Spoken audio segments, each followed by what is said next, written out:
Hi, I'm Terri with Prepped and Polished in South Natick, Massachusetts. I'm glad you could join me today.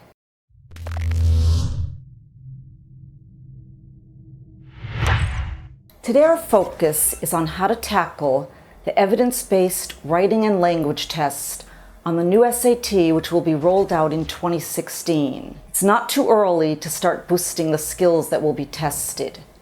First, let me introduce you to the basics. The evidence-based writing and language test on the new SAT has 44 multiple-choice questions with emphasis on command of evidence, relevant words in context, and informational graphics.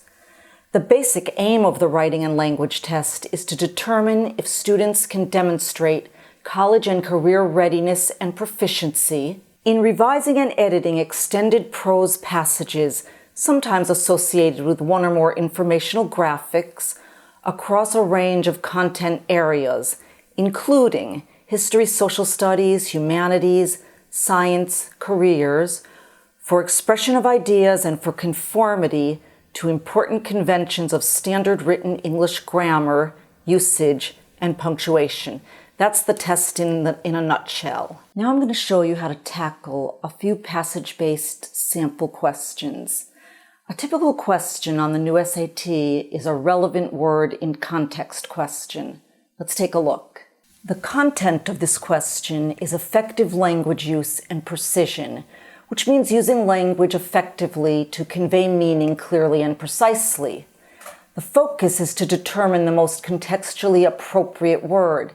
In other words, which word makes the most sense from a passage about a painter. Here's the passage. As Kingman developed as a painter, his works were often compared to paintings by Chinese landscape artists dating back to CE 960, a time when a strong tradition of landscape painting emerged in Chinese art. Kingman, however, vacated from that tradition in a number of ways, most notably in that he chose to focus not on natural landscapes, such as mountains and rivers, but on cities.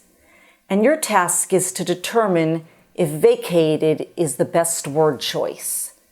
So if you think that it is, Kingman, however, vacated from that tradition in a number of ways, you'd pick A, no change, would be the word vacated.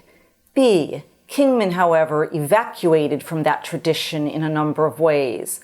C, Kingman, however, departed from that tradition in a number of ways.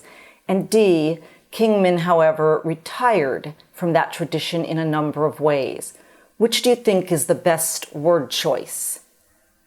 Well, it's C, departed.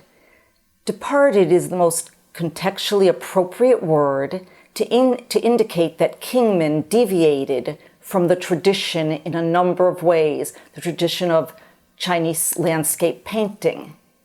The other words, vacated, evacuated, and retired, all convey a sense of leaving, but they're awkward and unconventional to describe a person vacating, evacuating, or retiring from a tradition in a number of ways. So C would clearly be the best answer. Well, I hope you noticed that the word choices are not obscure. They're words that you could encounter in school, and that's one of the nice features of the new SAT. Here's a tip for you. The best way to gain facility with language in general and to use language effectively in particular contexts to have precision and clarity of meaning is to read as much as possible across a broad range of content areas and to revise and edit your own writing to use just the right word to convey your intended meaning. Another typical question on the new SAT involves standard English conventions. Let's take a look. The content of this question involves conventions of usage, particularly pronoun antecedent agreement and subject-verb agreement. The focus is to maintain grammatical agreement between pronoun and antecedent and between subject and verb. Let's take a look. Stoplight timing is coordinated to alleviate rush hour traffic jams in a congested downtown area. When any one of these changes occur, it is likely the result of careful analysis conducted by transportation planners.